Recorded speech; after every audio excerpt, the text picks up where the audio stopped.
Hello, I'm Dr. Katherine Horton. Welcome everybody to the newest live war update. Today is the 8th of April 2018 and it's 20 minutes to 1 a.m. here in Zurich, Switzerland.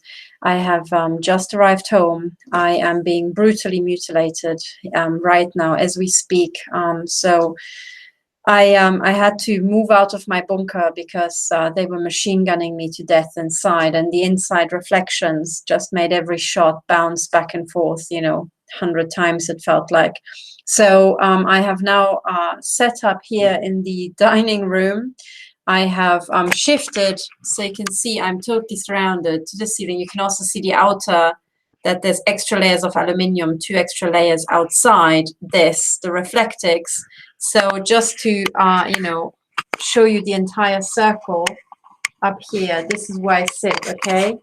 Right? The walls are reinforced with these bamboo sticks to make them light and easy to carry. And then inside, I've got an extra layer of reflectix with metal on, okay? So like this. So that's where I sit. I'm surrounded by, reflectix, 2 layers of reflectix, which is 4 layers of alu. Although with the reflectix, I suspect it's more like plastic sprayed with a little bit of silver. By the way, before I continue, let me just check if you can actually hear me. Just a sec. Okay, you can hear me probably. Okay, so I've got a lot to tell you, but I've got really a lot to tell you. So much has happened, and I have discovered a few things, and I would like you to discover a few things where I really need help. I need a few moments to compose myself because I'm utterly overwhelmed by what's rattling around in my head. So basically, I would like to give you an update. Today I had to flee my flat because the immediately adjacent neighbors, either side, I now suspect the neighbor on the west side of me, directly adjacent, the neighbor on the east side, directly adjacent, as well as slightly to the southeast where the satanic head used to be, that entire block to be involved in the mutilation, and then also a flat to the north, northeast. And that's each flat, I suspect, for different reasons, okay? But the bottom line is that I'm being machine gunned from 2 sides, where each gun can shoot through several walls. As I'm sitting right here, I've got this like general pummeling and shot sensation in my body, pretty much on my back and from the front and sometimes in my face. When I go live, they kind of contain themselves a bit, so the loud bangs of the reflectix stop sounding, but that's just because I'm live. They usually fire up again when I'm here. So I just would like to say that the Nazi neighbors seem to have been given the finish her the fuck off sort of signal from Dr. Paul Zinnecker, who is the head of the NDB. He's the interim director because Markus Seiler left his post I think in December or November or something like that. And he became the secretary to the foreign minister or something like that. Okay, it's like a spy position. So the foreign office is like fucking spy central. So the secretary is kind of like the freaking covert infiltrator position of the foreign office, sort of bullshit. Anyway, so he went from being a spy to being a spy, basically. Okay, so yeah. But anyway, so in the meantime, Dr. Paul Zinnecker is in charge of this Nazi extermination program, the Holocaust of the Swiss people. And you can actually find his telephone number online. And if I'm quick, I might even find it. But anyway, otherwise I'll post it. Either way, next week I'll start a massive campaign to actually, get through.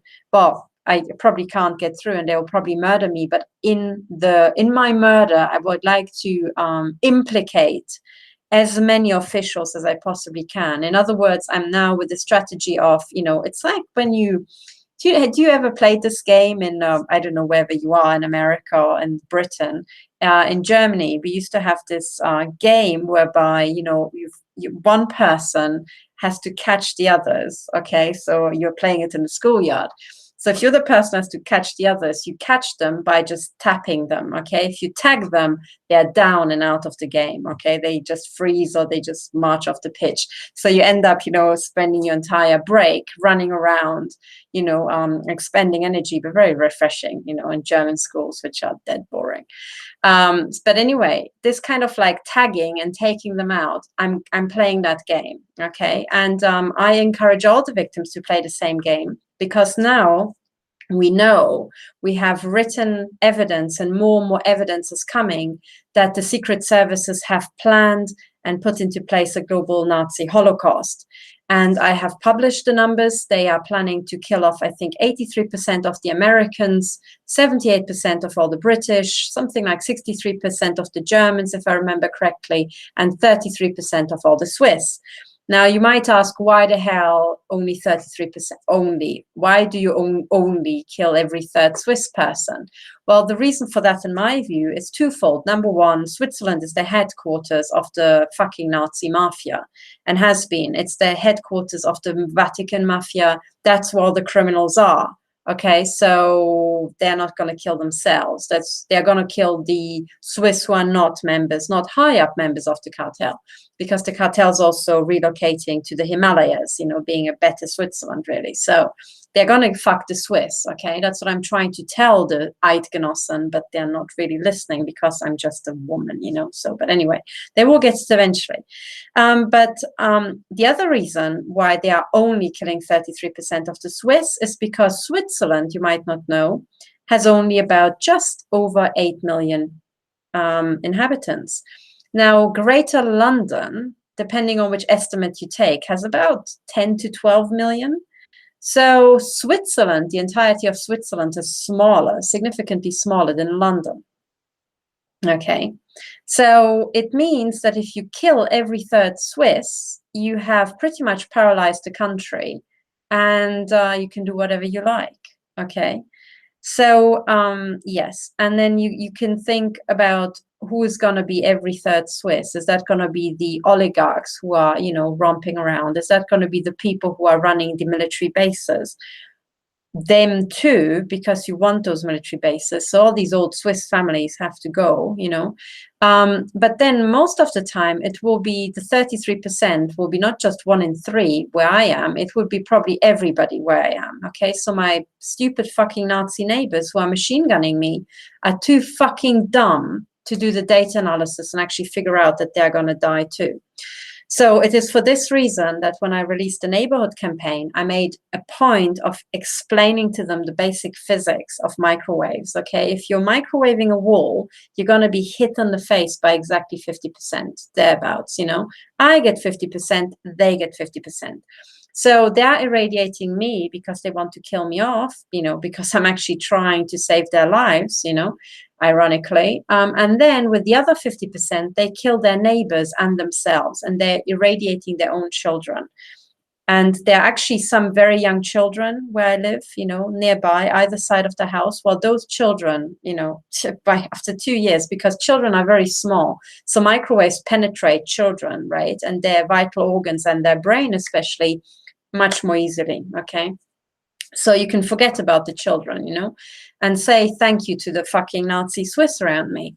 But also there are a lot of old people. So what these old people don't understand is that they've just expedited their own death. I don't know how much money they get given, but I don't think it will be enough time to actually spend the money. And the other thing that they don't know is that every single time the mafia sets up an asset stripping, it's not going to be asset stripping if you actually pay anybody any money, right? So whatever you get paid, the mafia is going to get more out of you.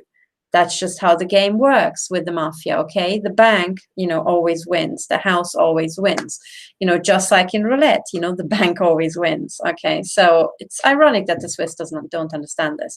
So just for my rather thick Nazi neighbors, the way the mafia is going to get more out of you than they pay you for the fucking, setting up the stupid electromagnetic machine guns is because you're going to get cancer and all sorts of really weird diseases. The doctors are going to lie to you and going to tell you, oh, this is this disease and that disease, everything apart from, well, you just managed to microwave your own bollocks, jackass. They're not going to say that. So these people are going to spend a lot of money on medication that ain't going to help them because it's not going to be for the right disease, or it's going to be treating the symptoms. Like with cancer, you're not treating the cancer when you're, actually doing the typical cancer therapies. You're treating the symptoms of cancer, so big difference. Anyway, so this is one way. The other way they're going to get a lot out of these people is when they have to pay a lot of money on home security, and to actually reinforce their own buildings against the next ring of perpetrators that's being set up around them. Because if I were the mafia, and based on the evidence I've seen, that's exactly what they're doing, I would set up a victim, then I would get the perps addicted to voyeurism and killing, right? And then I would set up an even bigger ring of new perps and new killers to kill off the people who killed off the victim, because then you kill off the witnesses, okay?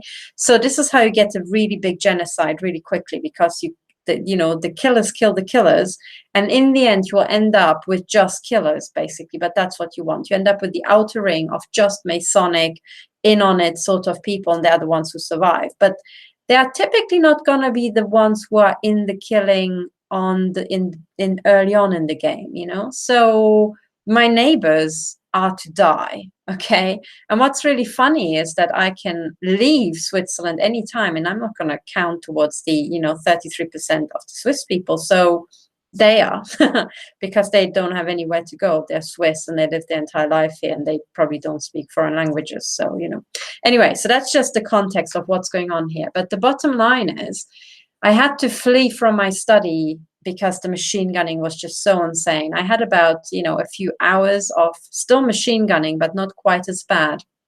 And then all the machine guns got set up. And now I'm being properly machine gunned. Last night, I slept again under my table on a lead blanket, and I mean really a lead blanket that's for radiological surgeries, with 3 aluminium blankets on top, with an extra thick aluminium blankets on top of that, and that wasn't enough. I was utterly machine gunned to bits, into my spine, into my womb, into my face. As soon as I lay down trying to sleep, I had light flashes. Like literally, you've got disco lights when you close your eyes, and that's because they shoot through your head and your brain, and your optical nerve gets triggered. So I was shot at from the north, from the east, from the west, and from the south, from freaking everywhere.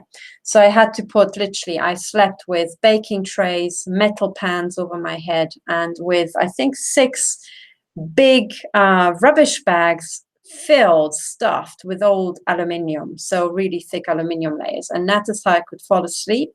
And then I was woken up this morning with just machine gunning, so banging of shots and then, slamming into my body. Yeah, that's the current situation. I was trying to get some work done to write up my court case, and in the end, the actual pain, and then they started electronically raping me, shooting me in the vagina. They shot my breasts raw and my brain, and then eventually I had to flee the house. Okay, I wanted to flee the house, and I went back downstairs to my car after I got all my stuff together, because fleeing the house means I'm packing up all of my computing equipment, because I can't leave anything here, because they'll come in and sabotage. And by the way, that's what Melanie has to do. That's what Ramola has to do. We all take our computing equipment and everything dear to us with us, because these Nazi psychopaths break in and sabotage absolutely everything that they can. So I left the home, and I went down to the garage, and I wanted to start my car. And I first noticed I can't even get into my car because the remote control doesn't work. But the little light flashed on the remote control, so there was plenty of battery. And then when I opened the door mechanically, I realized, the central locking doesn't trigger. So it's not the remote control, it's the car. So I got into the car, I put the key into the ignition, and this thing when you've maybe drained your battery, leaving the lights on. If you put in the key, you turn it, the dashboard typically comes on, or maybe some odd little faint little light somewhere, at least for a second. And then you maybe can't start your car. Well, I put it in and I turned the key, and there was nothing. It just didn't even, the car was just completely zero current. And that's spectacular, because I have, once or twice left the lights on and drained the battery like that. And I didn't actually manage to drain it so professionally so that every last electron has left the battery, But this is what happened. So I thought, oh, that's really interesting, And I thought, never mind, I've got the second battery because, hey, I'm a target, right? So I've got a second car battery, which is fully charged. So I thought, okay, let's just put the bag into the boot and then I can change the battery. And then I tried to open the boot and I realized that they had jammed the lock. So that I thought at that point, okay, that certainly wasn't the case. So somebody came in, drained the battery professionally, externally, and then they jammed the boot lock to make it clear that somebody had been there and actually sabotaged my car. Okay, so I spent half an hour replacing the car battery, and then I was good to go. I thought, okay, right, these guys pissed me off. So I distributed another 10 letters to my neighbors, and then I ran out of envelopes, So anyway, all the neighbors around me now have received a letter. And, I still have to notify the big tower blocks to the south, but that's for another day. So yes, the neighbors have now received the cease and desist request. And with this, it's now, it already was legal beforehand, but it is now totally legal. The machine gunning has continued. So they are now willfully engaging in murder, something I knew, but now it's official. They know, I know. And now next thing will be we see each other in court. So anyway, the car sabotage, but then it just went on and on and on from there, so I drive my car. I am being machine gunned by the roving death squads run by Dr. Paul Zinniger for the Swiss Intel Nazi conglomerate. All sorts of stuff happened on the road, mostly being shot in the face, yada, yada, yada.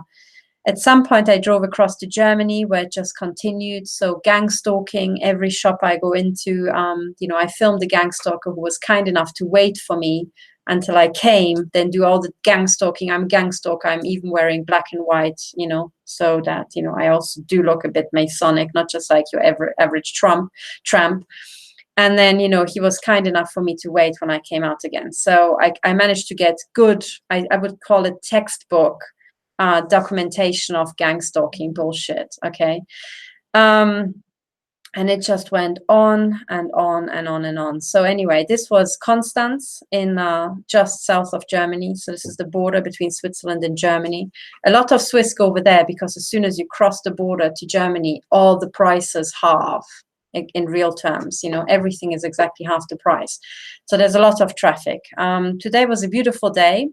So after, trying to get some stuff done in Constance, I thought, right, I'm going to stay and I'm just going to, stay outside my flat. And it's a good job I did. So I just drove out into the countryside. I went to a restaurant and there I was working.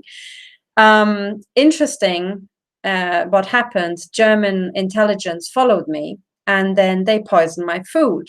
So I ordered schnitzel, just for dinner. And then as soon as I started eating it, I immediately got massive stomach cramps, which I thought, now that's really interesting because I have no food allergies and I'm, typically extremely tolerant towards food. So I don't have a sensitive stomach.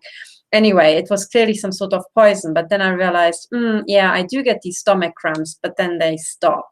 If I just wait 2 minutes, it's okay. So it doesn't really seem like arsenic. It's something a bit more fancy. Anyway, I decided to just finish my schnitzel because I thought I already paid for this. If I survive this, given all the nanotech and shit that's already in me, who gives a fuck? So anyway, I finished the schnitzel and I was right because after, thinking I'm about to throw up, after waiting for 180 seconds, I was fine again. So some sort of really odd, just to inconvenience you sort of poison. I don't know what the fuck this is, Anyway, that's the sort of nonsense that you get from Intel. And then at that point, I already thought, most likely they have, involved the restaurant staff already. And sure enough, when I just wanted to change from outdoors to indoors, the waitress thought I'm leaving. So she blocked my path and then she said, "Oh, so where are you going next?" And I said, "I'm not actually leaving." And she said, "Oh, so who are you waiting for?" And I said, "I'm not actually waiting for anybody. But why exactly are you so interested?" And then she said, "Oh no, it's just so so unusual because you're here with a suitcase." And I said, "Yeah, because I carry stuff with me. You know, so gosh, goodness. I mean, you know, young woman, heck knows what they told her, and you just think, oh, gee, I could explain this to you, but your head would pop. So I just smiled and I thought, okay, never mind. But so this was the report. And then just one last thing in case you have that too. You know, you usually have this thing where, you know, the radio comes on by itself, or the radio changes to a threatening song, or some, you know, sort of message. They're trying to pass some message, you know, on. So when I turned on the radio, you know, the radio changed to Gangster's Paradise. And I thought, well, not for long, chaps, but, you know, anyway. And then on the way back, you know, they turned on the light, you know, the little light that you have above your head. So, you know, I was just driving along and suddenly, ping, that light comes on. And I just thought, oh my goodness, somebody really urgently needed a wank, right? So anyway, that's the sort of nonsense that you get on day to day. But now on to really important matters, okay? I'm telling you all these little details just not to just bang on about my day, but so that you have little hints of what is normal when you're dealing with these weaponized fucktards, okay?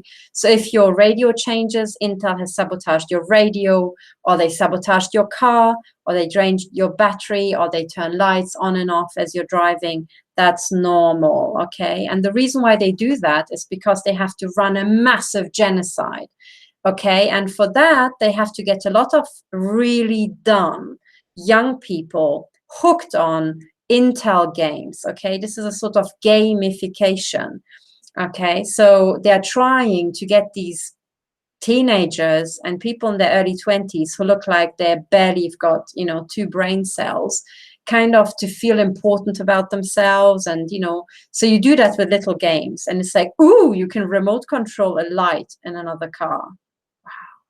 You know, you learn how to put in a remote controllable light into another car when the person is sleeping. You know, it's like, ooh, you learn how to break into a home. You learn how to, you know, sabotage tires and deflate tires or sabotage brakes. And, you know, and these little totally, absolutely proletarian little morons think this is the greatest thing. And meanwhile, you've got the old, you know, handlers. So most of the time, one of the things I observe is that the young people are totally absorbed in this game, you know, and I think they are carefully led on to, as somebody once called it, the obstacle course, you know, they're carefully led on to and hyped up to just solve problems and, you know, just do all these little stupid things. Yeah, and these people usually seem very excited, and when they succeed, they just can't suppress a smile, like, yay, we succeeded, sort of stuff. So that's how you discover, typically, you know, these young Intel chaps, because they will have this kind of like glee. You know, they can't suppress it. And sometimes it's just a micro expression, but it's always there. With the older guys, I think it's all about the wanking. It's literally all about the perving and the wanking. So in the beginning, it's the kind of tomboy adventure, you know, sort of stuff. When you're older, it's just about yanking your dick. So when I look at these old guys, they have kind of like this pervy, yeah, I don't know how to describe it, like dodgy old geezer sort of. Yeah, ugh, like every woman on the planet will know exactly what I mean, you know, so you get a lot of that. So typically, if you weren't a target, I remember in the olden days, you know, you just go somewhere and you just, you know, the old wankers are not triggered on you somehow, you know, you're just one of the females in the room. But when they have been specially empowered to, say, trigger your vaginal chips with their mobile phone, or, you know, burn your rectum, or I don't know what, you know, really shoot you in the breast, something they love to do, you know. It's like they can't touch your breasts because you would literally break their pathetic little arms. But when they can shoot at you with a pulsed energy projectile, it's like it makes their day. But they also can't suppress, they leak micro expressions, and they somehow, it's not really one of those, you know, Professor, what's his name, Ekman's standard micro expressions. I think he's missing one. He's missing the dodgy old geezer perv micro expression. But I promise you, every single woman on the planet knows exactly what I'm talking about. So that's the micro expression that's not in the canon of the official thing, but you will recognize it. So when you see that, most likely it's a handler, it's a senior handler who's been in the game for a very long time. They do seem to recruit old people who are, very, very young and in terms of the, experience and with this. But the senior guys who, for them, this is their life, it's just all about the perving. Okay, I'm telling you this because sometimes in a situation where very quickly, when you walk into the room, you have to map out the young fucktards and the dodgy old geezers who are in on the game. Maybe because they set up something that might be dangerous, or maybe because you just want to get their mugshots for court, okay? So this is how to do it. Look for the young guys first because they're going to be dumb as fuck and easy to spot. And then the old guys you spot because the young guys typically also throw a control glance to the old guys, almost like, Daddy, what should I do next? Sort of stuff, And then these people will reply. So the old guys also keep an eye on everybody. But then, once you've identified them, usually my second test is, if I look even just slightly vulnerable, will they immediately start the, so fail safe. I tell you, fail safe. If you look for the perv, you're going to get them. So that is how to map out the gang stalkers. Oh, yes, one more thing. If you have a street theater in front of you, the people controlling it will be behind you or they will be on the first floor, okay? So if you're somewhere in a city and you have a street theater in front of you, always look behind you first and then to the sides. Chances are the senior handlers behind you, keeping an eye on the scene, the young fucktards, have to play the, do the obstacle course in front of you, senior perv behind you. And then sometimes they're kind of like, I call them the wingmasters, people left and right who either walk in later or, are there should the young fucktards fuck up and you pull a gun on them and you're about to shoot them, that sort of stuff. So when you're mapping this out, look behind you first. All the action will be controlled from behind you because most people, when they see something shocking or surprising or weird, will most likely not immediately go, okay, granddad, what the fuck? But this is what you should do. And you should train yourself as soon as when you can be bothered, okay? Train yourself. It's like a gun. You reach for your mobile phone, you put it into record mode, and then you turn around, okay? That's what I would do. You can talk about the scene, but then film the faces behind you. Chances are there will be some old guy reaching into his underpants, just that moment. Okay, so that is that. Now, on to the court cases, okay? On to the court cases. And I've discovered something that I should have read a year ago. I just didn't have the time. And the way my mind works is, such that I sometimes do the most obvious thing last, okay? But I've discovered a book that absolutely all of you who are going into court cases should buy, okay? I really say buy because it will be worth gold quoting from this book. I am a bit uncomfortable about the income it generates because I'm not 100% sure about the integrity of the person who's written it. But I think what is written in here, especially because she has a PhD and because it's in black and white, is certainly useful for court. So that aside, I think all of you should buy the global brain chip and Mesogens, right, called Nanomachines for Ultimate Control of False Memories. It's a very thin book, and it's kind of like the format of a workbook, and it's written by Dr. Hildegard Stanninger, whatever. She calls herself Dr. Hildy, okay? Now, the reason why I'm not 100% sure about who exactly she is because of what some victims said about her, and because she literally wanted to blackmail Dr. Millicent Black into buying the rights to her medical records for the next 10 years or something like that. So Millicent has the full story. I don't want to present something falsely, but there was, an incident where when we listened to Millicent, all of us went, what? Yeah, so that sort of stuff. But anyway, so she wanted to have access to Millicent's medical records, And I don't think that is in any way ethical. So this is why I'm really wondering. Now, this woman seems to have a lot of, I'm going to show you some stuff from this book, right? She seems to have a lot of insider knowledge and VIP access to research, especially victim cases and, you know, brain chips that have been removed from victims, which kind of, to me, smells like CIA, you know, so some sort of connection to CIA or, you know, Department of Defense sort of stuff. So as in, you know, yeah, cozier than I'd like. But if you open it, inside the actual pictures, okay, there are pictures in here. This one, for example, is the pink one, is a brain meninoma or meninoma, in brackets, brain chip. This is what a brain chip looks like, okay? Reactive, I can't even pronounce it. Mesogen. Okay, so whatever. So this is a brain chip removed from somebody. This is a nasal bulb specimen, and you can see the sort of synthetic fiber. Okay, this is not snot. It's actually a, you know, microchip. And then there are other microchips. And the thing is, these are synthetic / organic, weird bioweapon materials found in people. Okay. And then there's here, for example, a spherical mesogen, as in, you know, one of these bioweapon chips, showing layers and came from an eye tear duct. So that's the sort of shit you get in your eye tear ducts and your brain and your nose and so on. Okay, and lots and lots and lots of stuff.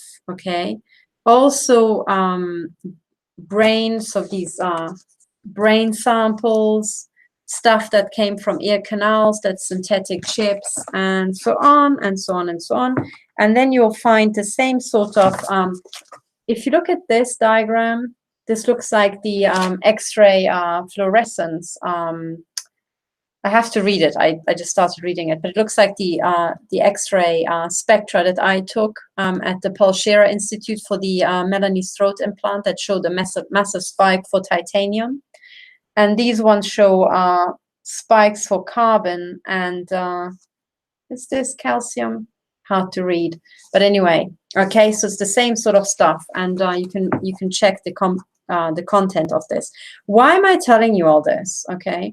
The reason why I'm telling you all this is because there are actual pictures of what this Nazi bio-warfare bullshit looks like. So any judge who doesn't believe that you can have brain chips, okay, why don't you show them this pink goo, you know, and you say, well, that is a brain chip. Okay, so there's also other stuff. I think so. If you look at this brain chip, it just goes on and on and on. Okay, different samples of it. And then it says cut sphere so hard that a diamond cutting saw had to be used.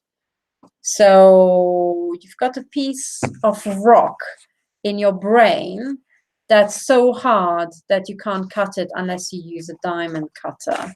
Well, it's probably not healthy for your brain. Do you see what I mean? And it probably is not organic material.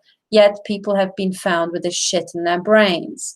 So yes, the reason why I want you to buy this book, okay, it's on Amazon, Global Brain Chip and Mesogens, is because it has a lot of references. Let me go to the references. It's very thin, as I said, and it's the font is massive. So, you know, even if you have, if you need glasses, you can read it without glasses. So what I want to say with that, it's not, you know, so academic and so dense you can't work your way through. And then also it has absolutely pages with references here, okay, which you can also quote in court. In other words, I'm saying you should buy this.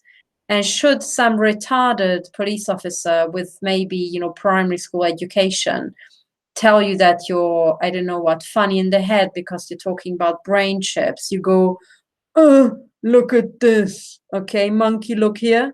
Yes. And you do the same thing with judges, attorney generals, or psychiatrists who we know are mostly intel agents, you know, so. forget talking to psychiatrists because they will never see sense because they are paid not to. Okay, so that's one thing I want to say to you. When I opened this, I was literally just, wow. Most of the time, you're very close to reaching for a sick bag because this is this is totally Nazi. Now, another thing that's very interesting, for those of you who suspect that you've got eye implants, this is an eye implant. And I know from scans done by a close co-worker, Melinda Kidder. So Melinda Kidder is a private investigator who works closely with Dr. Hildegard Steininger, or used to, because I think she stopped scanning victims now. That's what I heard. But she found the eye implants, you know, when you feel like the intelligence can see what you can see, you might have an eye implant. And the eye implants, to me, as a physicist, look like thin film technology. And you can find the eye implants by just shining black light. This is UV light onto your face, and your eyes will suddenly reflect in turquoise and purple, not natural colors. And what this means is that there's a thin, transparent film, like a crystal structure sort of thing, on your eye that has been placed there, okay? And that can read out, you know, the photons, so the light that you're seeing, I would guess. But it's reflecting other frequencies, you know, higher frequencies like UV light differently from your normal eye, which is why your normal eye, not your normal eye, why your eye with the implant suddenly lights up as turquoise and purple, okay? So if you feel that the intelligence agencies can see through your eyes, a really quick and cheap and easy way to do, to test for that is to buy it's called blacklight, I think, a UV torch, and just don't shine it, please, not in your eye, not for half an hour, but, you know, it should be okay if you just briefly, you know, irradiate your eye and then maybe ask somebody to actually see what it looks like, or you take a picture or something. You know, I'm not sure how cameras and LCD displays work, but it should work. So experiment around and find out, and then this is one way to check for these implants. But anyway, it's noted here, and the reason why I brought it up is because the caption of the image is "Note Eye of Horus Effect," as published in the 2009 National Registry of Environmental Professional Annual Conference. Okay. So this was the Eye of Horus Effect by Hildegard Steininger. So this is Horus here, you know, and the reason why this is important is because the cartel is, and they're totally obsessed with everything to do with the pharaohs, you know, so anything pharaonic. And then they want to imitate, you know, all these, you know, little images and the hieroglyphs, because they think, ooh, we're like the pharaohs and we have to do everything. And we're descended from the pharaohs and we're so special. And it's all about, you know, pyramids and sphinxes and Eye of Horus, all-seeing eye sort of thing. Okay, so this is why this is important. And from my demeanor, you can already tell how, you know, absolutely amazing I find all this nonsense. But anyway, so this is one thing why this book is really, really important for you, okay? I just read this today as I was sitting in the restaurant, you know, out in the German countryside, and every page had a wow effect.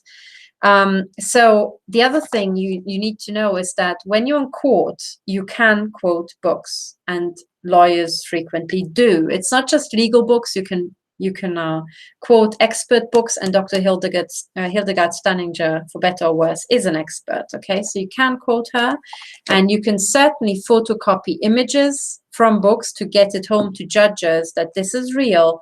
And I'm sorry, I mean, I'm not going to show you the entire book because I think that would be violating copyright. But, you know, gosh, they are just wow images, you know, everywhere.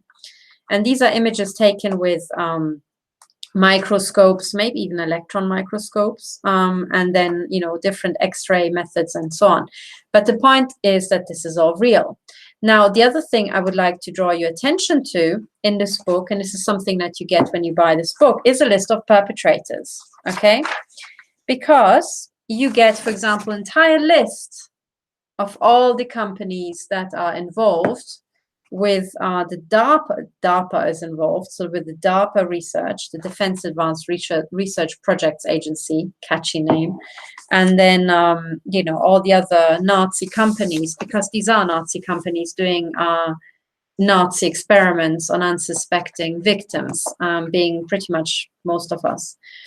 So that's one thing. Then there's the quote of the Barack Obama's Brain Initiative, okay, and that's where you get a batch of other perpetrators. So, but the point is, you get it black on white, okay. So if you're looking for respondents in your court case, as in who the fuck to blame for your misery, as you're being, like me, manipulated for chips, you need to find a respondent. The intel agencies are involved 100%, because only they have the ability to have the roaming Nazi gang stalkers, right? To have the weapons, access to the weapons, to surround your home, break into your home, hack your computers, and all of this together resides with the intelligence agencies. If you have just, I don't know what the what's it called, the foods and something in administration, what's it called in the US? God, you know what I mean. If you're in the US, you know exactly. Yeah, the Food and Drug Administration, the FDA. Now, the FDA itself is not running the gang stalkers, but the FBI is, and Lockheed Martin is, okay? But they do other stuff. They kind of sign off on the Nazi warfare and Nazi experiments, and they find legal excuses why it's okay for Intel to conduct these Nazi warfare experiments. So they are involved in the cover-up, and then gang stalking is done by somebody else. But what I'm saying is, when you're going into court, you need respondents, so who do you, defendants rather. And then the question is, who do you sue? Who is at fault?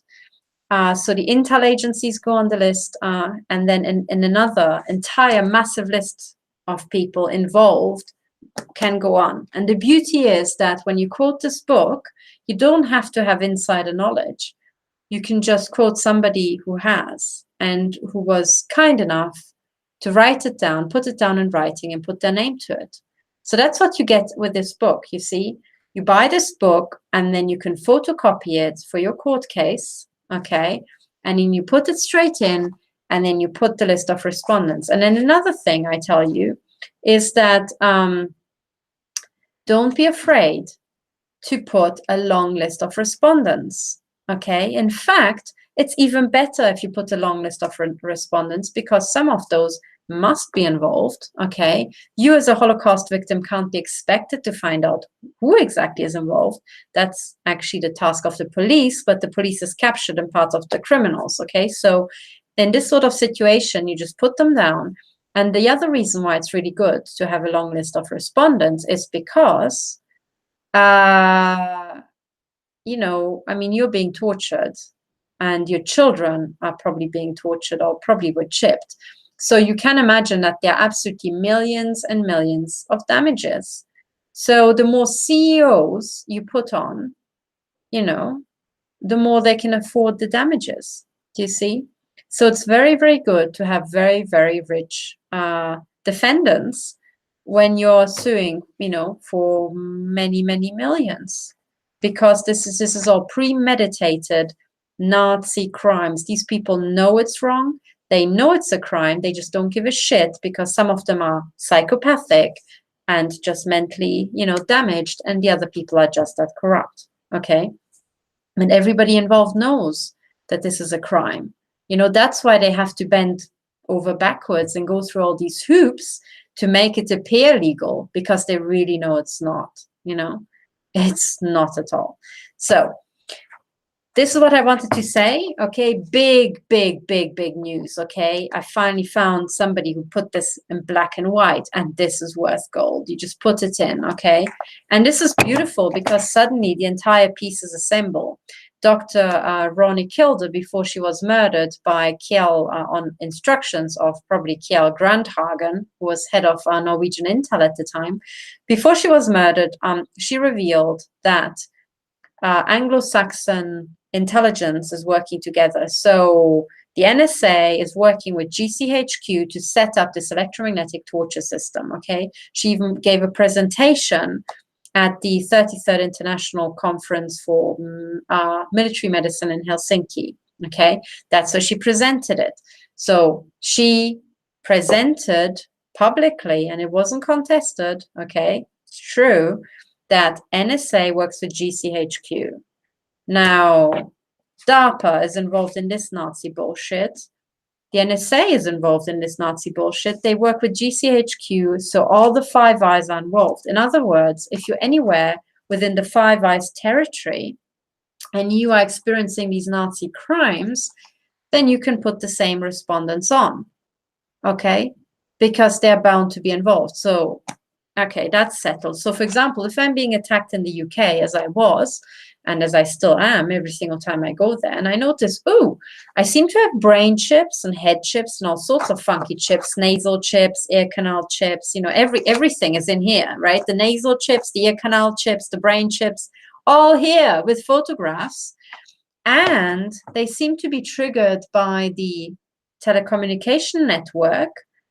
Telecommunication sounds like GCHQ and NSA.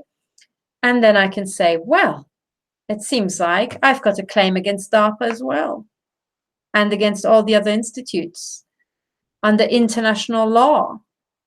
And no war has been declared.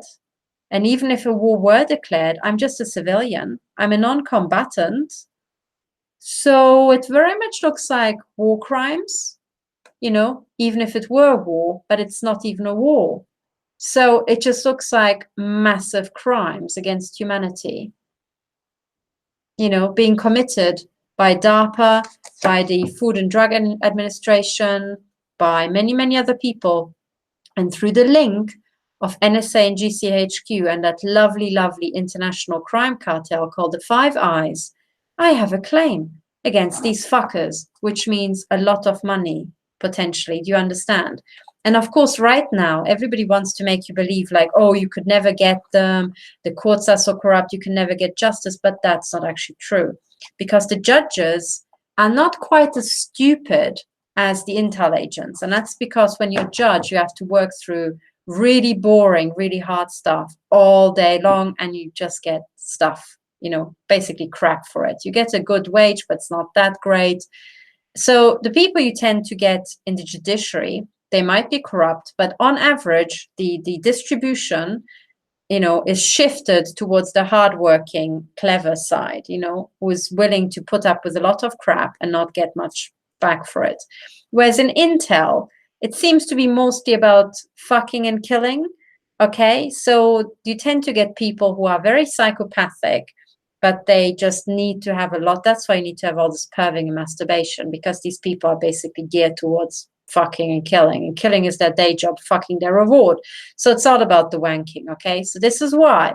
So you get the kind of psychopathic, moron, masturbation obsessed people in Intel, and you get the rather hardworking, intelligent people in judiciary on average. I'm not saying that they're, you know, they don't overlap, they really do. But you have this big difference. Now, what that means concretely is that at some point, the judges think, well, you know, it seems like we've been working on really dull, really hard jobs for decades. Meanwhile, our colleagues in Intel have been jacking one off. And now they're asking us to sign off on their Nazi global genocide that is pretty public by now. And it's a genocide that's probably going to include us, because we're going to be the judges who are going to sign off on that. So we're going to be part of the people involved and know exactly what's going on because we're clever. So we would have to be killed off to silence the last remaining people who could ever become whistleblowers, right? So it doesn't take that long for a judge to work that out, okay? And at that point, they think, well, we could either go with humanity and humanity's path towards the future, which is putting a stop to this. Why? Because all the models say the crime cartel is being wound down. And all the official notes say that the Crown Corporation is bankrupt. So a judge has a choice to go with the bankrupt organized crime cartel that's about to be wound down, or to go with the victims. Well, some judges don't get it. So Judge Holgate, for example, really didn't get it.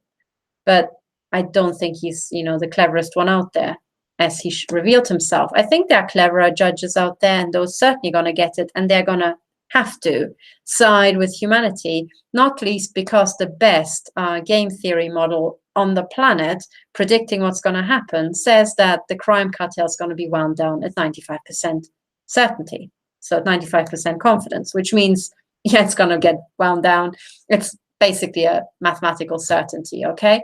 So this is where we are. So this is for this reason why you shouldn't listen to all those paid, absolutely moronic, weaponized fucktards that you find on YouTube and on Twitter and on blogs making comments, and these comments are paid for by Intel, saying, oh, the judiciary is so corrupt you could never get justice. No, you can get justice.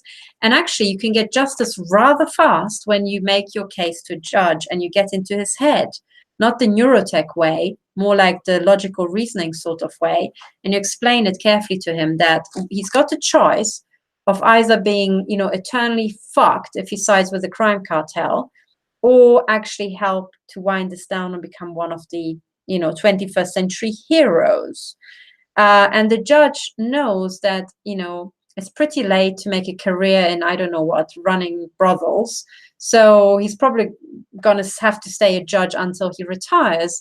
And then he also knows he's very public. So anything he decides will stay on the books. There will be ever more publicity as this breaks. And he will either look abysmal and then his career is over. And maybe he also gets shot by angry victims. Or he can actually be on the side of the victims in the future. Okay, so this is it. This is where we're right now. And the clever people and the smart money is already on the up curve. The dumb money, which includes Swiss Intel, German Intel, and all of my neighbors, is still siding with the crime cartel that's about to be wound down, okay? But get on the right track, people, okay? Get on the right track.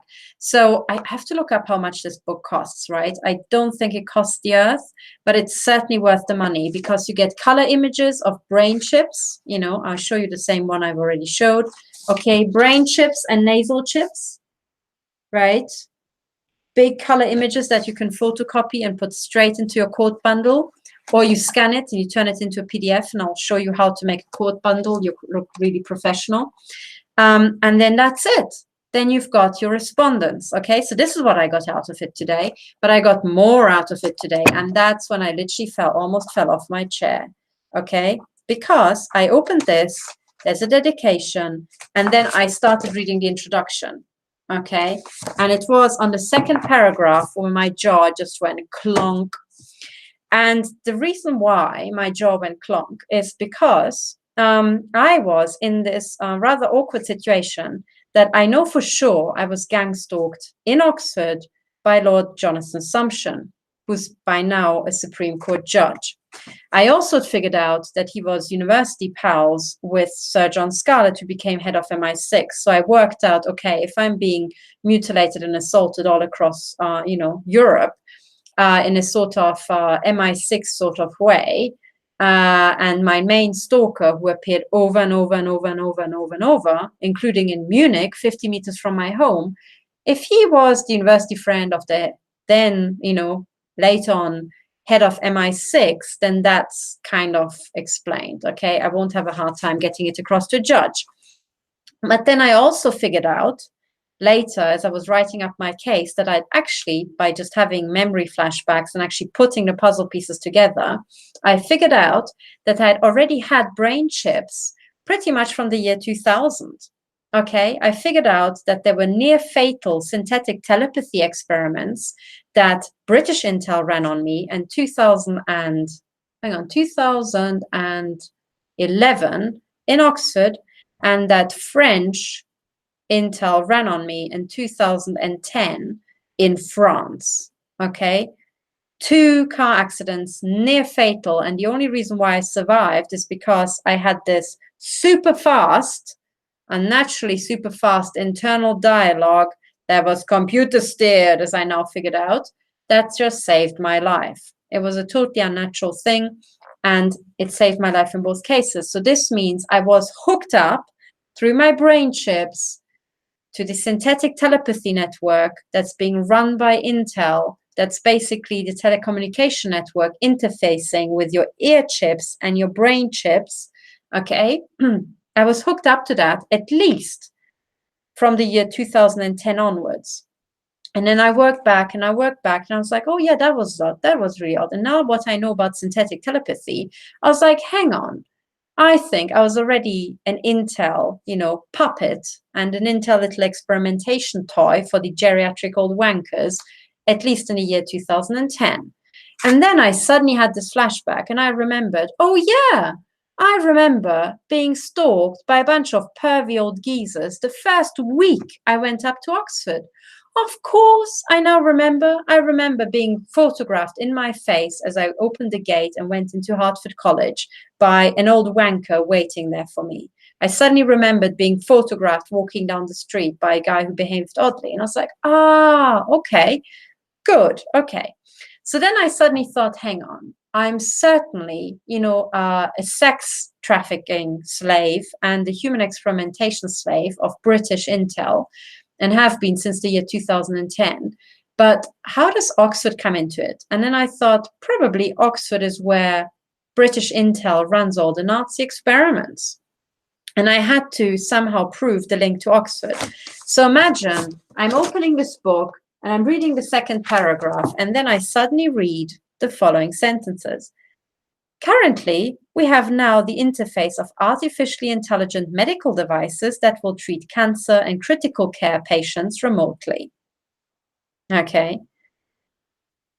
Now let me read this sentence again. And now, put on not your normal person hat, put on a new hat, which is probably, protected so that you can think clearly, metal protection for your brain. Put that on and put your cartel signaling detection hat on, okay? Now, cartel signaling is two things. It's the, putting symbols on like the all-seeing eye and the double pillars of Freemasonry and doing all this, jiggle. But then it's also double speak.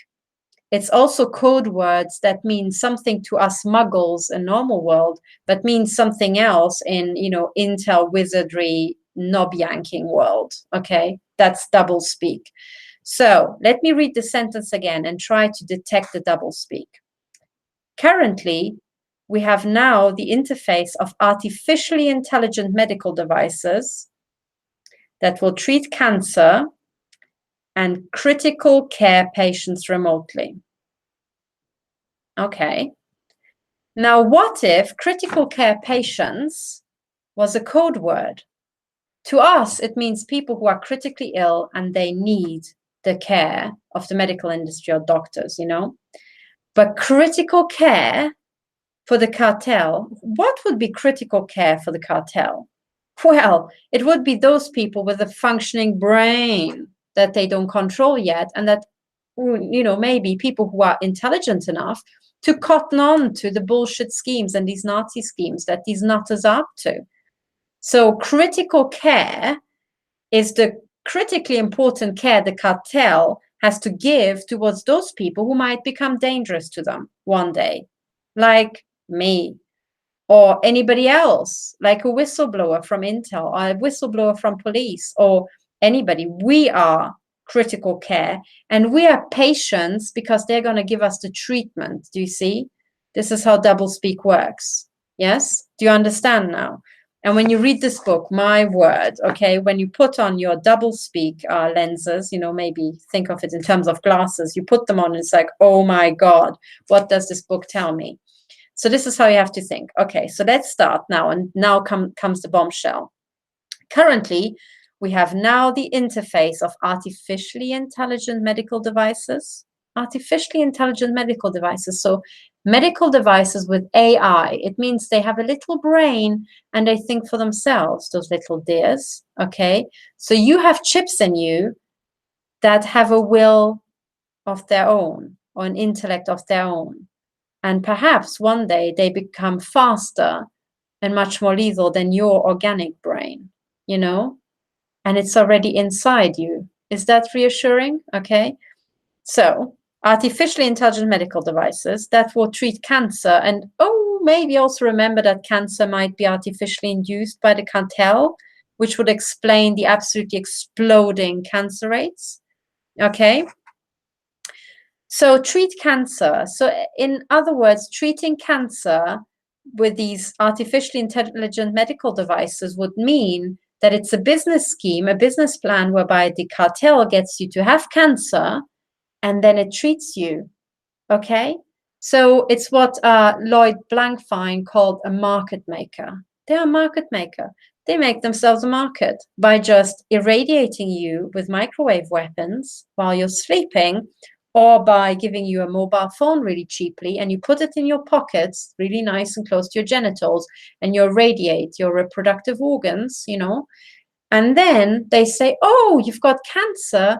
Well, you know, here, we've got these artificially intelligent medical devices, because literally there's no other way to treat cancer, you know. I mean, forget about anything else. You literally have to have these little chips in you that think for themselves, and only that way can you cure cancer. Do you see what I mean?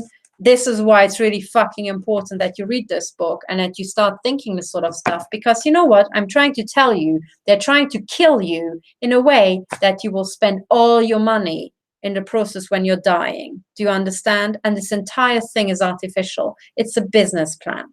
It's a money-making scheme, okay? And it's written here, black and white, if you can read it, okay? So that was already me thinking, oh my God, you know? So I was sitting in this restaurant today in Germany, in the countryside, going like, what?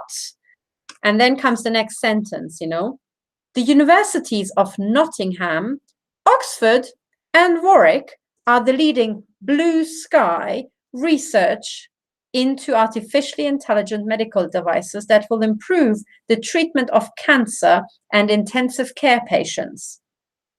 Wound care and even paralyzed people is aimed to provide more personalized, accurate, and timely care, and ultimately save lives in the world of precision medicine. Now, one of the things I noticed in this book by Dr. Hildegard Stanninger is that at some places she seems to totally lose all knowledge of grammar. And that odd punctuation and odd grammar is typical of cartel signaling, okay? So this paragraph right there, because at some point grammar goes woof out of the window, it means that there's a second meaning. And to us muggles, it's just like, ooh, there must be a spelling mistake, or Dr. Stanninger is not, you know, her forte is not really grammar. But I mean, she does speak English, okay? So there must be something else. So to the people in, you know, Intel wizardry world, you know, where everybody really loves to touch themselves, this means something else. It means there's something encoded in that paragraph that you need to pay attention to. So you have to read that paragraph again. But, you know, fact is that now on black on white, I have Dr. Hildegard Stanninger being kind enough to put it into writing that Oxford, amongst, you know, others like Nottingham and Warwick, is involved in this entire blue sky Nazi experimentation scheme. This is the missing link.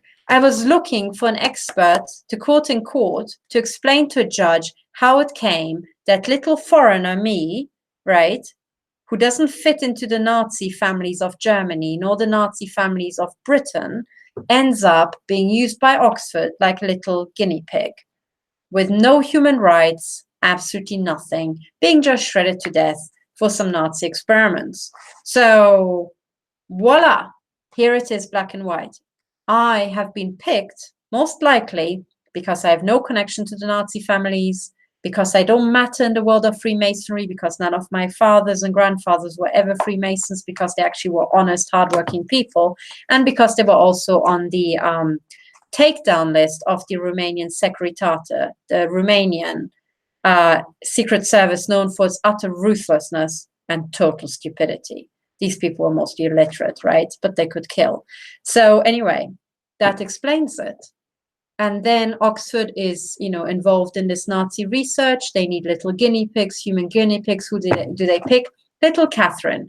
And once you pick little Catherine for human experimentation when she comes up to Oxford as a, starry-eyed little undergraduate, thinking this place is all about learning and cutting edge research. Oh yeah, cutting edge research. Does that ring something in the terms of doublespeak? Cutting edge, like a guillotine. It's cutting, the victim's heads off. Okay, cutting edge research. The bleeding edge of research. Doesn't sound so nice anymore, does it? So, I go up to Oxford, and then they think, oh, great, look, her entire family was on the takedown list of the Romanian Securitate, which was, as I've learned now, entirely run by British intelligence. So she was actually, my family has been on the MI6 takedown list for generations. And now they're stupid enough to send little Catherine, pay us, the criminals, a lot of money to educate her, or not. Frankly, if you've ever been to Oxford, you know that you're not getting an education, you're getting access to a library, and the odd hour of actual, teaching, but mostly you have to do it yourself. And then my parents paid absolutely lots and lots of money in tuition fees to the crime cartel, the Intel crime cartel, to MI6, to the same people who were asset stripping us, me and my people back in Transylvania, were murdering us in Transylvania. So now I come to Oxford, I go to to basically the eye of the storm, right? The eye of the storm. There I am in the, jaw of the lion, and the lion just goes, tasty. This is how it comes about. And this is now black on white. So now you probably ask, what the F does that have to do with me? Because maybe you didn't go to Oxford. Be lucky, be glad you didn't go to Oxford. Okay, totally not worth the money. So if you didn't go to Oxford, maybe you went to Warwick, or maybe you went to Nottingham. Or even if you didn't go to Warwick and Nottingham, then you're probably, lucky that you weren't recruited as a torture slave as an undergraduate. You can still buy this book, and then that you can also sue Oxford and Warwick and Nottingham, if the sort of experiment that's being done to you has even a whiff, a faint connection to something that they are researching, you've got a claim. And I tell you, there's a lot of money in Oxford, really. So if you're looking for a defendant with a lot of money to pay your damages, put Oxford on the list, will you? Because sure as hell I am, So that's what I'm telling you, okay? So, I hope you understand. And then I didn't actually have time to read much of this, but every single page has so much doublespeak. So, oh God, I left my actual notes outside, so I won't get them now.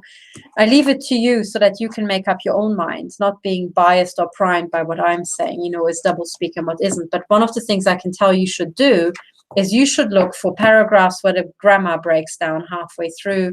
You should look for odd punctuation. You should look for the misspelling of names, especially really, really well-known names. Typically, that's cartel signaling. And then, of course, there's the caveat that I'm not sure if Dr. Stanninger put it in or the CIA put it in, who maybe she works for, or maybe she doesn't know she works for them. But either way, they want to, use her book to send certain messages to the wizardry crowd, while keeping it away from the muggles, which is us, not if you're not in the Masonic architecture, or if you're not, in organized crime, you're one of the muggles, You basically have no value to the New World Order. You're the people who they prey on. You're the people who they want to asset strip, okay, and your children. And they want to rape your daughters, and they want to, anally rape your sons, and they want to take all your children and hook them up to a brain-reading, brain-influencing, synthetic telepathy network. That, I'm afraid, is the reality, okay? So this is my big discovery today. I hope this was worth your time. I think I banged on for quite a long time. I can see that there's an absolutely staggering 113 people in the chat. So let me just throw a glance at what has been talked about in the chat. I have to say, guys, I'm so impressed because in the very beginning, when we started all this, unfortunately today I was talking so much I couldn't actually see all your questions, but I am reading, I'm scanning them after that. And I have to say, I'm so impressed by everybody in the chat, because we went from, I remember when we first started, it was all just infiltrators talking nonsense and disinfo and absolutely everything. And now when I look at the chat, it's really supportive. People are actually supporting each other positively. They're giving excellent information. And and they're really turning on all the infiltrators and all the absolutely stupid trolls. So it's getting ever more sophisticated. So the next step up in the chat is to spot disinformation. And one of the things I encourage you all to do, and now it's even easier when they have the playback of the chat, but just make sure that certain messages don't disappear. But one of the things I recommend that you do is that you screenshot, or you highlight certain comments. If you think it's disinformation, it's totally fine putting it into your court case. And that is because when you have a global Holocaust going on, when you have victims who are being tortured and mutilated and absolutely taken to bits, and their families and their children and their parents and their pets are murdered, it is a crime against humanity to go into a victim community and start to mislead them, try to dishearten them, try to have any sort of disinformation campaign, okay?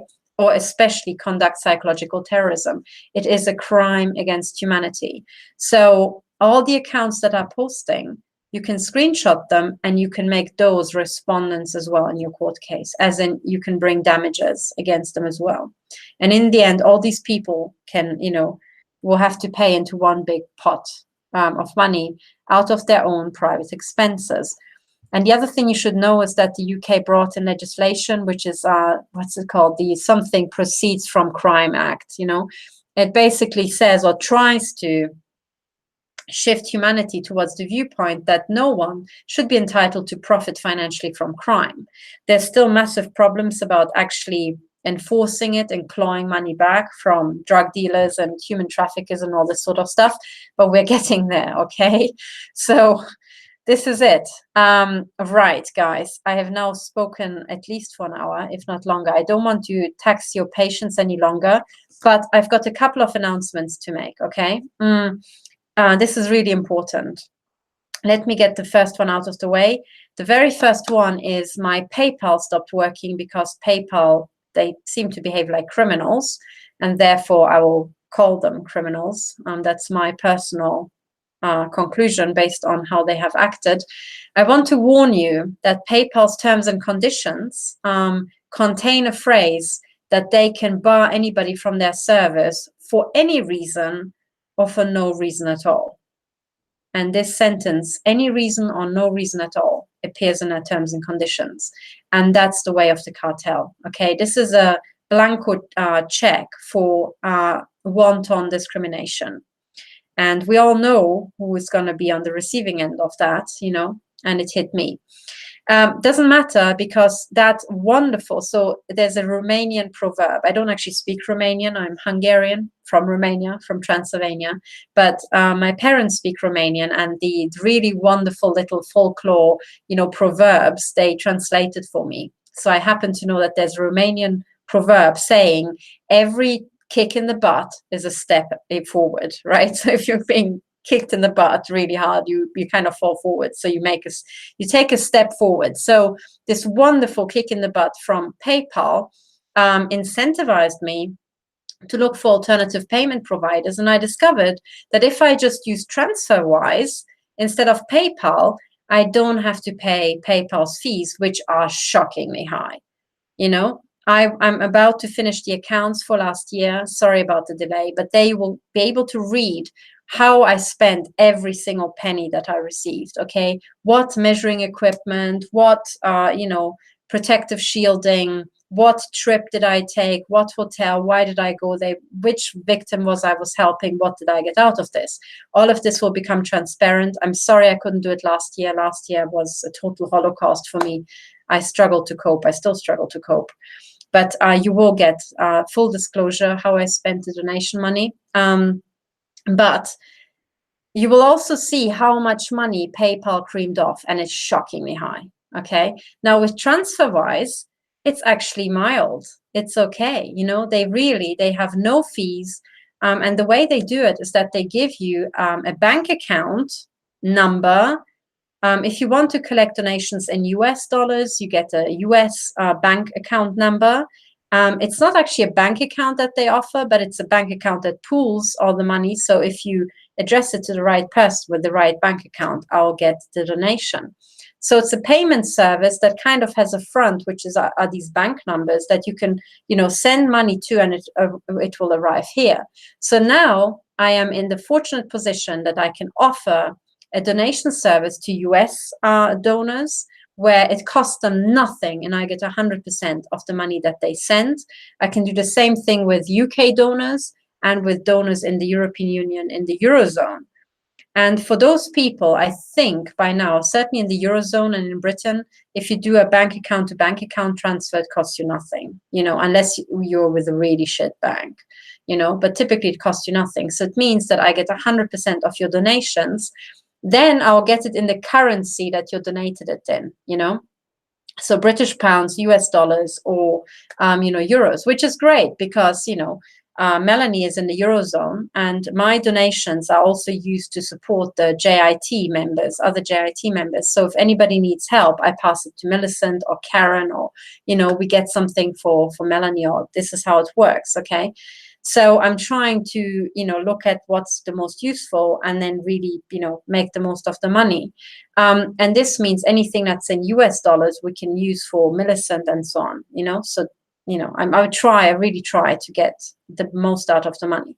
And this means that way I collect the money. If there's an emergency, and Millicent needs money or somebody else needs money, or, Bramola or Karen in the US zone, the money is there, and similarly, otherwise, if I really need the money, I can do a bank transfer, so a transfer between US dollars to Swiss francs.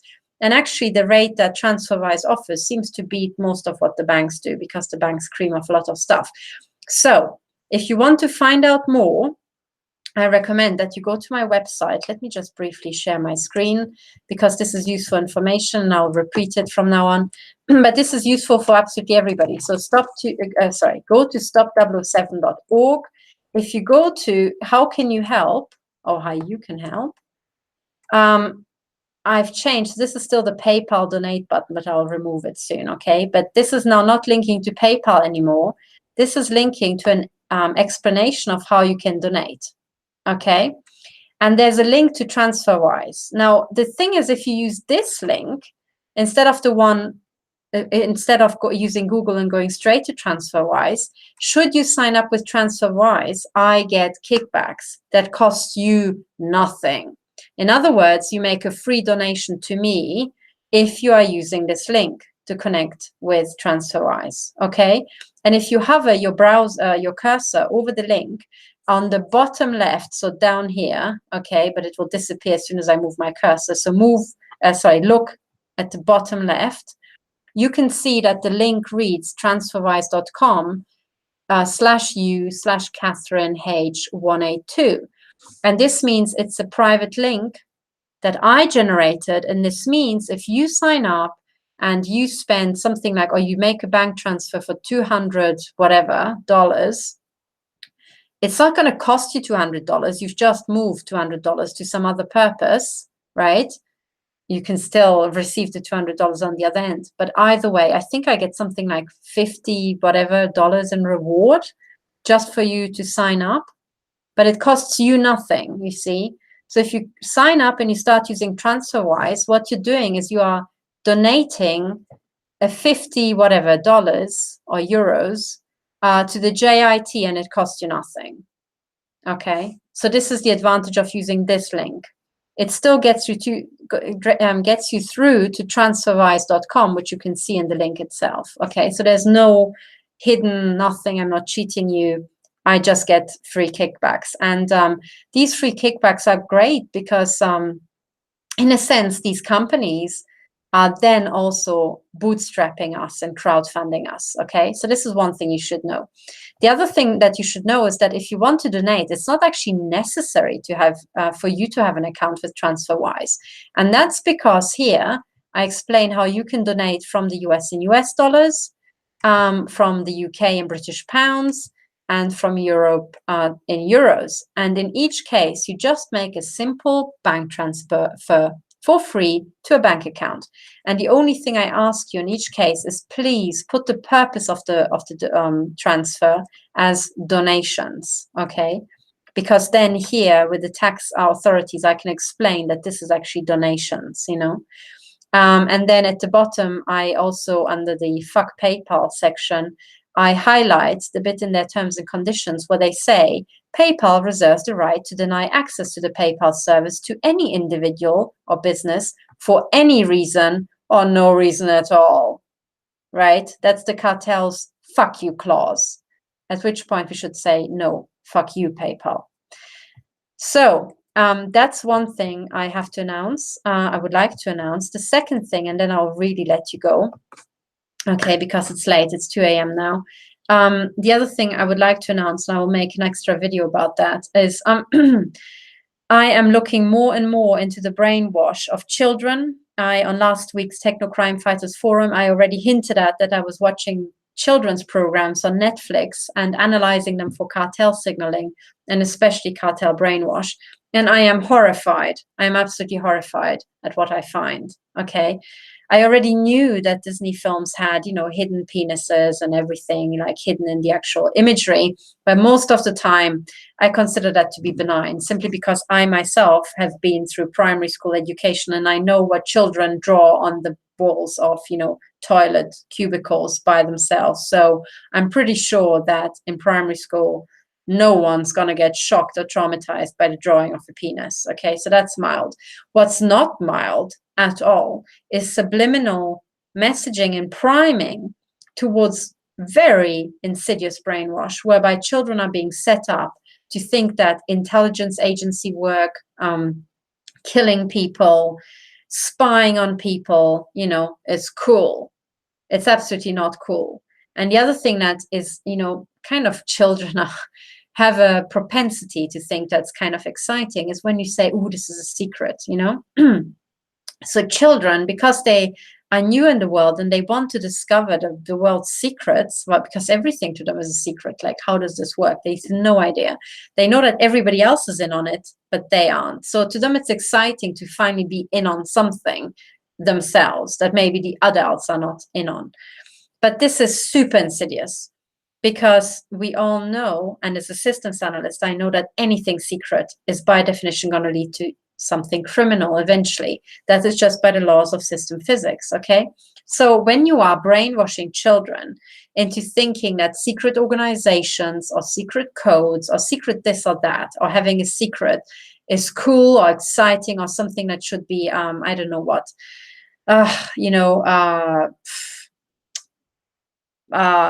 yeah, just supported and just expanded, that's really bad. And when you know that there's an entire secret architecture of an organized crime cartel, if you have this kind of like fetishization of secrets and secret organizations, along with sexualization, then you really know that these kids are being set up by a human sex trafficking ring that's working through the intel agencies, you know? So this is what I discovered, and I discovered that en masse. Okay, so that has got me so upset. I'm already upset about the human trafficking, but when I see how it has seeped into the absolute mainstream, and how children's cartoons are getting ever more sexualized, ever more geared towards trauma-based mind control, I am absolutely shocked. So I am putting out a massive campaign.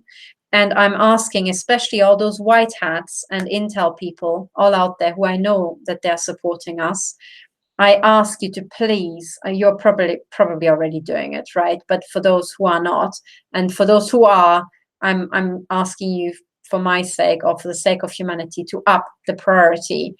Let's also bring the children in and up the actual, rescue operation for the children and the uncovering of child trafficking, because that is an absolute emergency.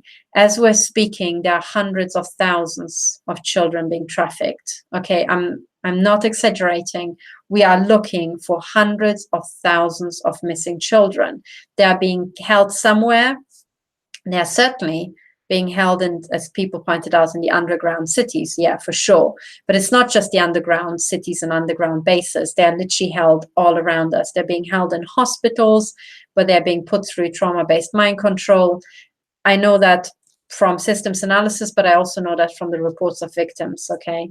They're also being, I've heard reports of victims saying that they're being taken to hospitals or were taken to hospitals when they were children, where they were locked away for, something typically like 10 days or 14 days or something like that. So between 4 to 10 days, sometimes 14 and stuff like that, for entire program of trauma, that's part of trauma-based mind control. But this means that big hospitals everywhere have these trauma-based mind control facilities. I also specifically would like to flag Hospital Erasmus in Brussels, because what they did with Melanie was shocking, and they were professional. They knew what they were doing. It was just like tuck, tuck, tuck, tuck, tuck, like an intel operation that they do 50,000 times, just unfolding. So Hospital Erasmus, I think, check the basement, check any sort of doors that lead to underground tunnels, underground networks, maybe connecting to, I don't know, some sort of underground gang rape and gang murder places, mass murder places, maybe where NATO generals and people related to NATO, to the European Parliament, or to this sort of stuff that's in Brussels can refresh their control files, okay? Super, super, super urgent. And then, unfortunately, and this is me being totally stupid, there was a really hot trail, because when I was on booking.com, okay, I remember seeing, as I was booking a hotel to stay in Brussels to work with Melanie, I remember seeing in 2017 an advert for a hotel in Brussels that was advertising it, and on booking.com, where you have a lot of images from the hotel, all the different rooms and the bar and, and all that. One of the images showed a room that had many, many little rather short beds, like for children. And the beds, it had very interesting headboards. The headboards were wood, kind of like antique looking, heavy duty looking, like expensive looking. And it was kind of like oak kind of thing, glazed oak. And then it looked just like oak panel with like a pattern, like a ridge in the middle. And then you thought, oh, it's just these really short oak antique sort of beds, like a dozen of them in a room. And then one of them actually had the headboard opened. And what it was inside a panel of mirrors. Do you see? So it was a mirror of the headboard. And then when you opened it, it was either side mirror. Why would you want to have mirrors around the bed of a child? Unless you wanted to rape the child and watch yourself doing it. And perhaps record high-def footage of the child at all angles whilst being raped. Do you see? Now, I could utterly kick myself, because at the time when I saw the booking, I just thought, WTF. I thought, oh my God. And then I just closed the tab. After thinking, oh my God. I actually vaguely remember pressing print to PDF before that, but I really don't know if I remember correctly. The intelligent me should have pressed print to PDF, right? And then I would have it somewhere. And maybe that file is still on one of my computers, or maybe it got disappeared by Intel of my computers. Either way, what I'm telling you, investigators, and please get on the case, is that there's one hotel in Brussels for sure that's advertising on booking.com. So let's say if you hacked into the booking.com servers and had a look around, you should find this image, okay? Or should find traces of this image. And the reason why you should is because you need the address of that hotel, and you need to be aware that that hotel probably has a basement and probably has a tunnel through which the children are being ferried in to the hotel. I'm not sure how they make their way out of the hotel. That might be, through their bodies being dissolved in acid down a sink. Sadly, this is the truth. but they need to, lots of little children, enough for a dozen-sized gang rape party, need to be able to ferried into the room, probably, late at night. And if you had a delivery of 12 children after 11 p.m., it might look odd. But if it comes through an underground tunnel, connection, it's not that odd. So in other words, I'm talking, what's it called? Comet. What was it called? What was that in the Pizzagate? Was it Comet Ping Pong, that freakish place with the tunnel system under it? Well, it's that sort of stuff, okay? But it's in Brussels. And if I hadn't been so fucking stupid on Eurotech, I would have the address for you now, but I don't, okay? So those people who are accessing my computers freely, have a look. Maybe it's still there. I don't think it's on this computer, though. So I don't know. I think it's on the other one, on the Linux computer. Maybe you have a mirrored image of my computer somewhere. Have a look for that. Those people who do not root around my computer, maybe root around the servers of booking.com. And if you're not a hacker, maybe start looking for, hotels around Brussels in your free time.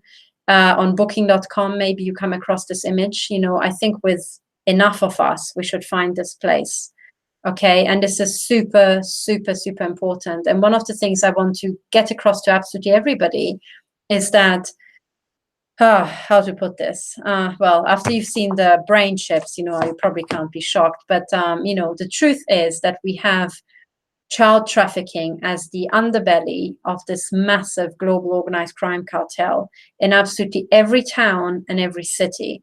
When you have a city like London or Paris with something like 12 million people, it means that you have to have an infrastructure whereby you're literally supplying this mega city with a non-stop stream of children to sacrifice. Do you understand? Because there's so many people in that town who have to keep refreshing their control files at the high echelons. And by now, with the spread of the franchise of the Illuminati, I think even lower levels have to refresh their control files nonstop. And you refresh your control files by killing a child. Okay. As I'm saying it, I'm being machine gunned through several layers of aluminium from my neighbors. As I'm holding my hand, the machine gunning seems to come from north. I really need help here in Zurich, honestly. If you want me to continue, I need help. Okay, so you have to really help me. But anyway, I want you all to understand that there's this massive infrastructure. If I just analyze it, back of the envelope calculation of how many children need to be ferried into these large cities to be murdered, we're talking a massive operation. And then suddenly you discover the real purpose of MI6 and MI5. Do you see? So I think MI6 is importing children from war zones. They're gathering children wherever they can get them, and it's used for this. But what this means is that in our cities, there are hidden rat lines. Okay, there are hidden rat lines coming from the ports because they're ferrying in, children from poor countries to be murdered in rich countries, so that people high up in the architecture can refresh their control files. So what I'm saying to you is that there must be in all of our ports, in all of our cities, literally below every town hall, and absolutely everywhere in towns, there must be underground rat lines or secret connections between buildings from one building to the next, okay, where it's a national grid of child trafficking. And we need to look for that. So anywhere where you see groups of young people being taken to, it could be a museum, okay? Because when you take, say, a busload of children, and a busload of children keeps arriving, and their children are going into the museum, do people really count how many children go in and how many come out? Or do people only see busloads of children arriving? Do you know? Have you checked? When you saw a busload of children arrive, did you stick around long enough to see them leave? Have you? You probably remember one day where you saw a busload of children arrive. Now ask yourself, were you there until closing time to keep track if the same number of busload of children left as many as arrived? Have you checked? Because I haven't. And when I realized, scanning my brain, because when you're going places, you're basically random sampling. You're random sampling the world. It's like a random walk.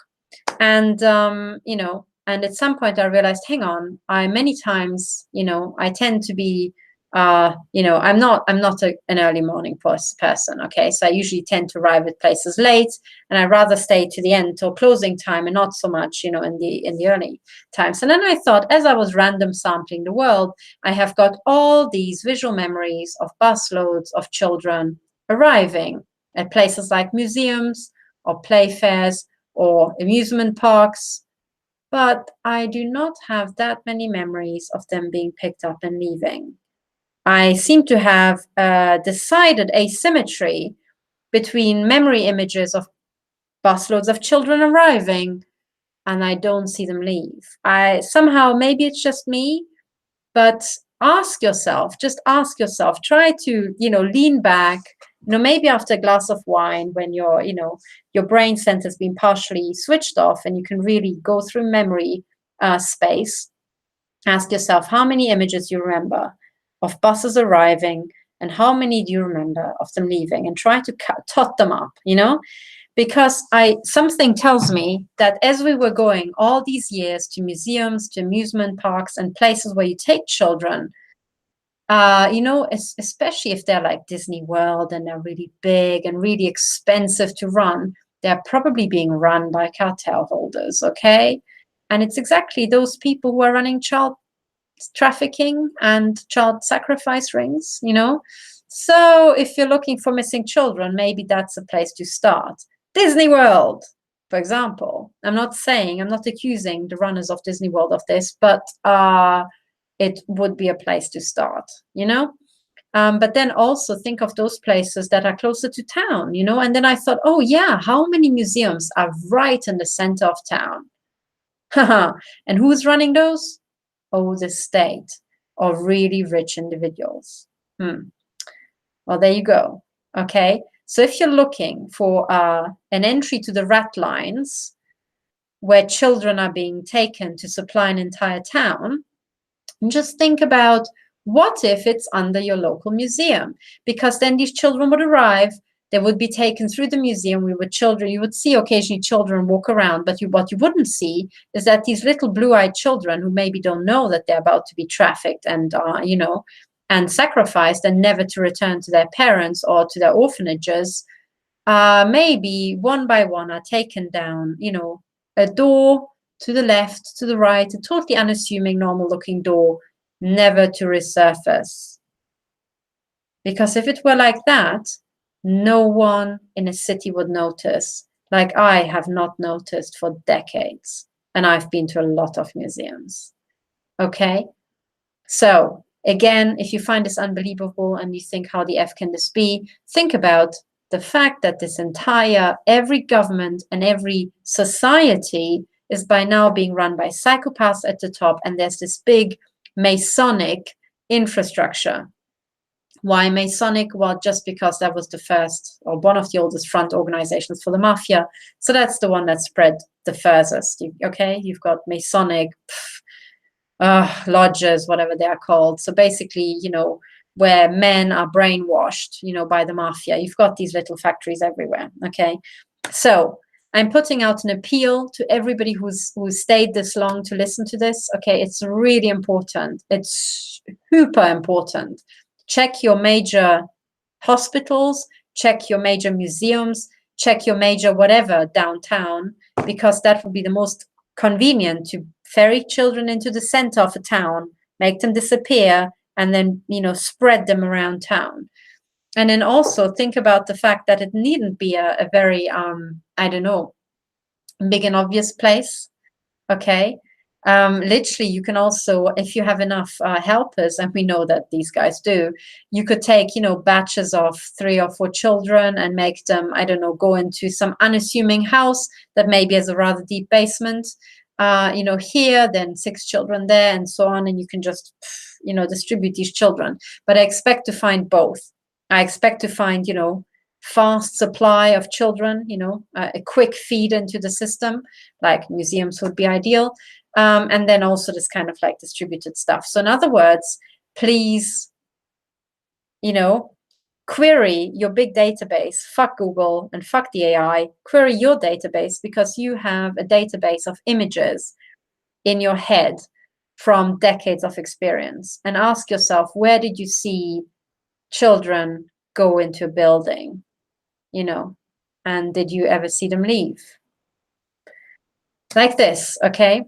So that's the sort of questions you should be asking. And the entire line of attack is that the people who are torturing me, the people who have stolen all the money in the governments, and the people who put literally millions of people in the US on food stamps because of the mortgage fraud, they are all the same. Okay, they are torturing me, they have bankrupted you, they are trafficking children. And we, if we approach them from different angles, as these armies are, kind of narrowing in on them, we're going to find them quicker if we, start looking. But the children are a high priority, because as we speak, they're being murdered in droves. Okay. I don't know how many children are being murdered per day for this for this psychopathic Masonic architecture, this mafia architecture, but it's a lot. Frankly, I never dare to actually put pen to paper and do the back of the envelope calculation. I'm not sure if I could recover from knowing the number, So please get on the case. This is really fucking urgent. So to be honest, every single time I'm being machine gunned by Dr. Paul Sinninger's crazy Nazi psychopaths, the only thing that actually makes me get up, and get back on my feet sometimes is just to think, well, if I can't manage, remember that for every victim, there must be at least 100, probably more like 1,000 children somewhere in cages who really, they could not get back up on their feet even if they wanted to, because they're in a cage. So if you're a victim and you've got a bad day, maybe this is a thought that could get you back up on your feet, because I tell you, most days you can get back up on your feet. And we're now in a phase where whatever happens, as I said, as long as we still breathe, as long as we still have a pulse, we need to get going. So that's it for today. And this was rather long. I'm very sorry, but I hope you found it useful. I'm doing my best. I'll also read all your comments that I couldn't read live. And thank you all for your really valuable contributions. Thank you for absolutely everybody in the chat who comes along and actually puts in kind words to other victims and encouraging words, because some days your fuel, whatever keeps you going, are just the odd kind word that you heard or maybe heard in the past. It's the echo of those words that makes you keep going when you're a Holocaust victim, So to all the Holocaust victims out there, and to all the children who probably don't hear me say this, we're coming for you, and we're coming for you now, okay? We're going to get you out of this. And we will be there quicker than you expect, I hope. And for everybody who isn't a victim, please make that come true. So from now on, every single time we say something, we talk about weapons, the next sentence should be about the children, okay? So weapons, children, Mesogens, and remember the children, who probably all have them by now, and so on, okay? So the children are the priority. They are our future. We need to think about them first. Thank you for listening, and bye for now. More tomorrow or next week. I'm doing my best. So good night, and thank you to all who have been listening. Take care.